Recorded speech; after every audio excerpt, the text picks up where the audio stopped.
विद्यार्थी मित्रों, आप सबका स्वागत है एक नए वीडियो के साथ मेरी YouTube चैनल पर, जिसका नाम है प्रमुख स्टडी YouTube चैनल। विद्यार्थी मित्रों, आज हम एक नए वीडियो के माध्यम से आज हम सत्र 2 हिंदी विषय में पाठ 2 कच्छ की सैर की जो वर्कबुक आती है, उस वर्कबुक में हम प्रश्नों की चर्चा उसके उत्तर से करेंगे। तो विद्यार्थी मित्रों, चलते हैं वर्कबुक की ओर।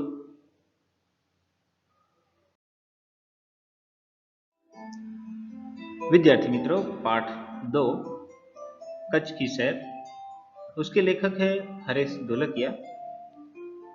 और ये जो पाठ है वो हरेश ढोलकिया ने गुजराती में लिखा था, लेकिन यही गुजराती का जो पाठ है वो हिंदी में जो जिसने अनुवाद किया है वो है अनुवादक महेश भाई उपाध्याय।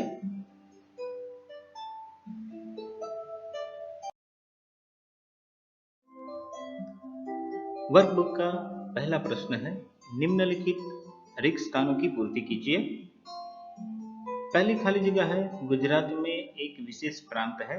खाली जगह, गुजरात का अत्यंत रमणीय प्रदेश है।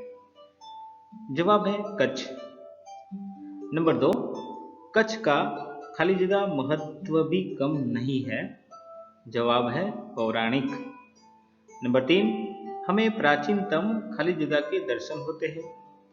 जवाब है आधुनिकता के। नंबर 4, कंडला से दक्षिण की ओर खाली जगह अति प्राचीन जैन यात्रा धाम है। जवाब है भद्रेश्वर।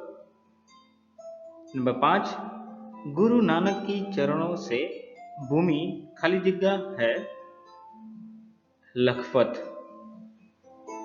नंबर 6, भुज से उत्तर दिशा की ओर हावड़ा में खाली जगह पहाड़ है।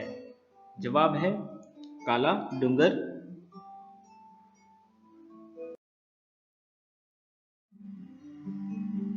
वर्कबुक का अगला प्रश्न है, प्रश्न नंबर 2, सही वाक्य चुनकर विधानों को पूर्ण कीजिए। पहला विधान है, सामखियाली को हम कच्छ का प्रवेश द्वार कह सकते हैं क्योंकि कच्छ की यात्रा यहीं से आरंभ होती है। नंबर 2, नलिया शहर तहसील केंद्र है क्योंकि यहाँ हवाई सेना का मुख्य अड्डा है।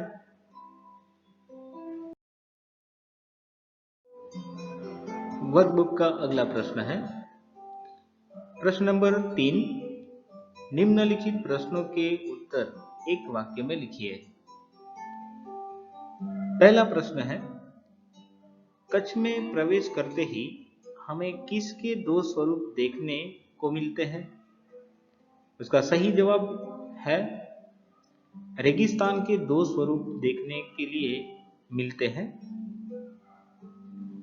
प्रश्न नंबर 2, कच्छ के रेगिस्तान को अनूठा रेगिस्तान क्यों कहा है? जवाब है इन दोनों में रेगिस्तान जैसा कोई लक्षण नहीं दिखाई देता, रेत कहीं नजर नहीं आती, अतः यह अनूठे रेगिस्तान है। प्रश्न नंबर 3, कच्छ की यात्रा कहां से आरंभ होती है?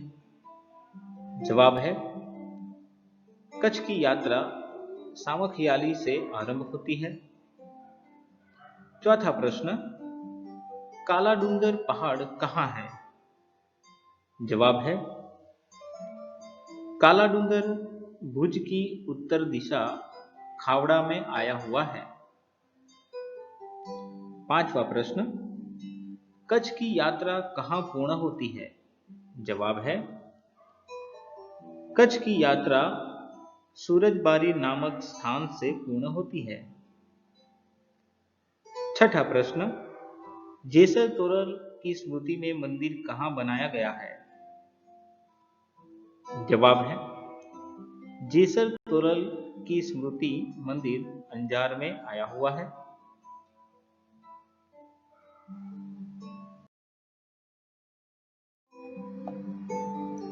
वर्कबुक का अगला प्रश्न है, प्रश्न चौथा, निम्नलिखित विषय पर 4-5 वाक्य लिखिए। पहला विषय है मरुभूमि या रेगिस्तान। जिस प्रदेश में दूर दूर तक रेत ही रेत दिखाई देती है उसे मरुभूमि या रेगिस्तान कहते हैं। मरुभूमि में वर्षा बहुत कम या बिल्कुल नहीं होती। यहाँ पानी के लिए दूर दूर तक भटकना पड़ता है। कहीं कहीं ऐसे स्थान होते हैं जहाँ मरुभूमि से पानी निकलता है। ऐसे स्थानों को मरु उद्यान कहते हैं। मरुभूमि के लोग प्रायः ऊंट पर प्रवास करते हैं, इसीलिए ऊंट को रेगिस्तान का जहाज कहा जाता है। विषय नंबर 2, कच्छ में स्थित धार्मिक स्थल। कच्छ में भद्रेश्वर, नारायण सरोवर, लखपत, हाजीपीर कच्छ के मुख्य धार्मिक स्थल है। भद्रेश्वर प्राचीन जैन यात्रा धाम है। यहाँ संगमरमर से बना 2500 वर्ष पुराना जिनालय भूकंप से खंडित हो गया था। अब आधुनिक ढंग से उसका पुनर्निर्माण किया जा रहा है। नारायण सरोवर पौराणिक धार्मिक स्थान है। यह रामायण काल का माना जाता है। लखपत में सिखों का गुरुद्वारा है। हाजीपीर मुसलमानों का पवित्र स्थान है। विषय नंबर 3, कच्छ के ऐतिहासिक स्थल। सामखियाली के उत्तर में धौलावीरा एक ऐतिहासिक स्थान है जहां भारत की अति प्राचीन मोहेंजोदड़ो संस्कृति के अवशेष पाए गए हैं। विषय चौथा, लखपत गुरु नानक की स्मृति से जुड़ा प्राचीन स्थल है। किसी समय यह एक समृद्ध नगर था। यहाँ का किला पुराने इतिहास की याद दिलाता है।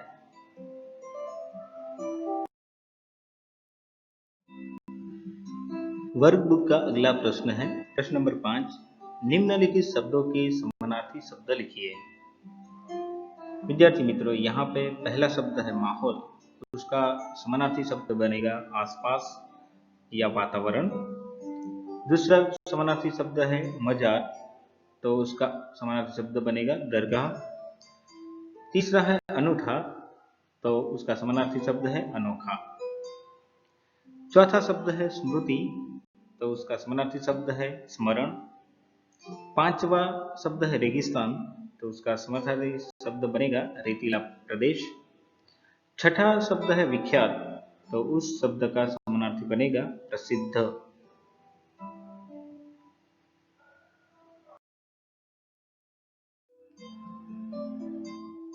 वर्ब का अगला प्रश्न है, दिए गए विशेषण का वाक्य में प्रयोग कीजिए। विद्यार्थी मित्रों, यहाँ पे कुछ विशेषण शब्द दिए गए हैं और उसी शब्दों को हमें वाक्य में प्रयोग करना है। तो चलो वाक्य में प्रयोग करते हैं। वाक्य, पहला विशेषण शब्द है दयावान, तो वाक्य इस तरह बनेगा, राजा बहुत दयावान था। दूसरा शब्द है अनोखा, तो वाक्य बनेगा इस तरह, कच्छ के रेगिस्तान अनोखे हैं। नंबर 3, पवित्र विशेषण है, तो उस शब्द का वाक्य बनेगा नारायण सरोवर पवित्र है। चौथा शब्द है मूल्यवान, तो उस शब्द का वाक्य बनेगा सब समय सबसे मूल्यवान है। पांचवा शब्द है कृपालु, तो वाक्य इस तरह से बनेगा, भगवान बहुत कृपालु है। छठा शब्द है अच्छा, तो वाक्य इस तरह है, मोहन अच्छा लड़का है। सातवां शब्द है सुंदर, तो इस सुंदर विशेषण शब्द का वाक्य बनेगा, बगीचे में सुंदर फूल है। आठवां शब्द है बहादुर, तो वाक्य बनेगा सैनिक बहादुर होते हैं।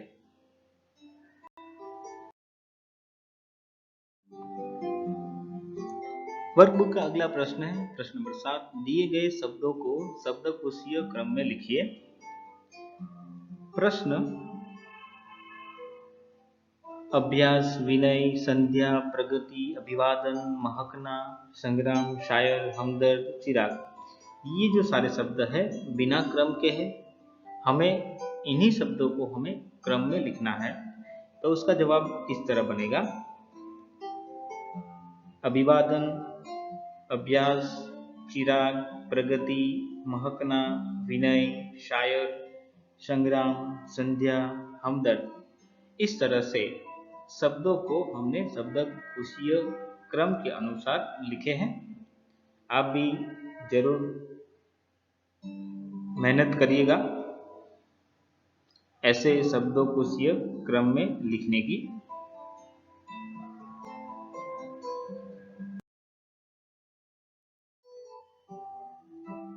वर्ग का अगला प्रश्न है प्रश्न नंबर 8, दिए गए परिच्छेद का राष्ट्रभाषा में अनुवाद कीजिए।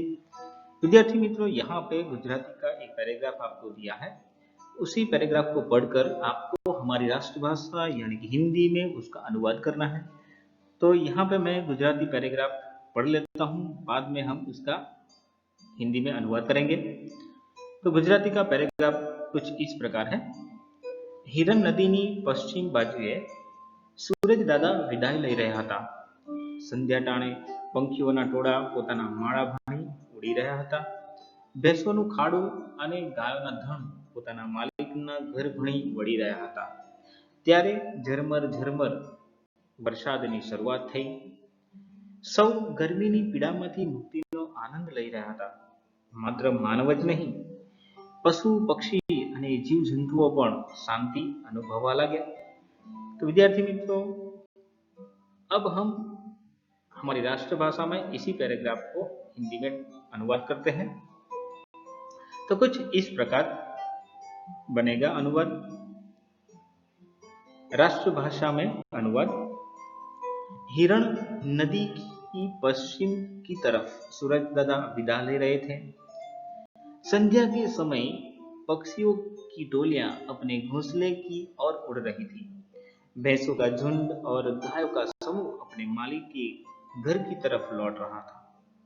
उस समय रिमझिम वर्षा शुरू हुई। लोग असह्य गर्मी की पीड़ा से मुक्ति का आनंद ले रहे थे। केवल मनुष्य ही नहीं, पशु पक्षी और जीव जंतु भी शांति का अनुभव करने लगे। तो इस तरह से गुजराती में हमने हिंदी में अनुवाद किया, और इसी तरह से आगे भी आपको ऐसे पैराग्राफ दिए जाएंगे ताकि आप अनुवाद करने का आपके पास मुहावरा हो, अनुभव हो, ताकि आने वाले एग्जाम में ऐसे प्रश्न भी हो सकते हैं।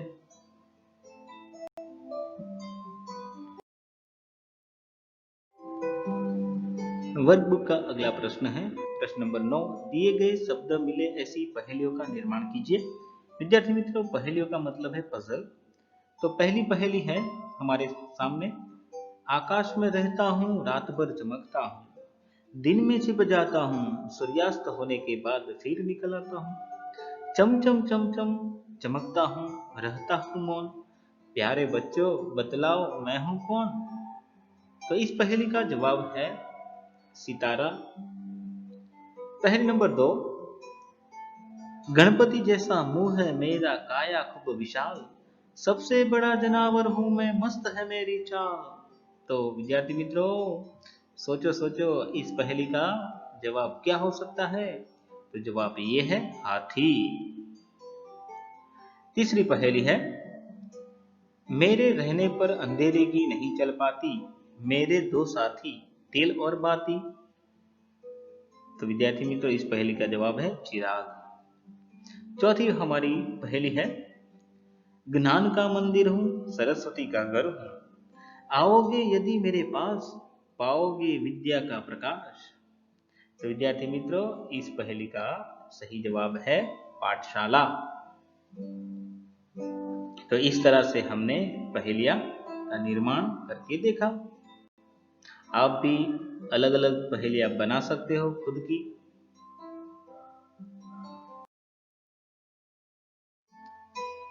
वर्कबुक का अगला प्रश्न है प्रश्न नंबर 10, अपूर्ण कहानी को पूर्ण कीजिए।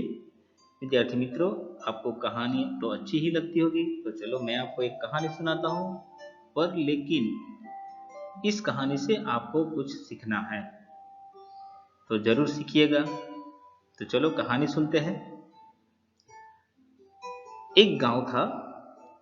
उस गांव में एक गरीब किसान रहता था। उनके दो बेटे थे। बड़े का नाम रामू और छोटे का नाम लखन था। रामू को खेल कूद का शौक था। उसे निशानेबाजी में बहुत रुचि थी। बड़ा होकर वो भारतीय सेना में भर्ती हो गया। छोटे बेटे लखन को खेती बाड़ी का शौक था। उसने खेती की जिम्मेदारी संभाली और एक समृद्ध किसान बन गया। भारत पाकिस्तान के बीच युद्ध हुआ। रामू ने बड़ी बहादुरी दिखाई। उसने दुश्मन के छक्के छुड़ा दिए। लड़ाई खत्म होने पर सरकार ने उसे वीर चक्र प्रदान किया। सेना में उसे ऊंचा पद मिला। अब किसान बहुत खुश है। उसके बेटों ने जय जवान जय किसान का नारा सार्थक कर दिखाया। तो विद्यार्थी मित्रों, आपको भी आपके पेरेंट्स का नाम सार्थक कर दिखाना है और साथ साथ हमारे देश की जरूरत जो आपसे हो सके वो भी आपको देनी है सेवा के तौर पर। तो जब आप बड़े होंगे तब आपको आपकी जो सेवा है देश को जरूरत पड़ेगी और आपके पेरेंट्स की जो स्वप्न हैं वो भी आप अच्छी तरह से पूरा करने के लिए जरूर मेहनत करेंगे। परिश्रम का कोई विकल्प नहीं है। तो विद्यार्थी मित्रों, इस कहानी से हमें ये कुछ सीख मिलती है जो हमारे जीवन में हमें सीखनी चाहिए।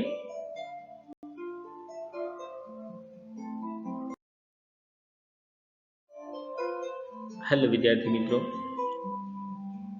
आपने इस वीडियो को अंत तक देखा इसलिए मैं आप सबका धन्यवाद करता हूँ।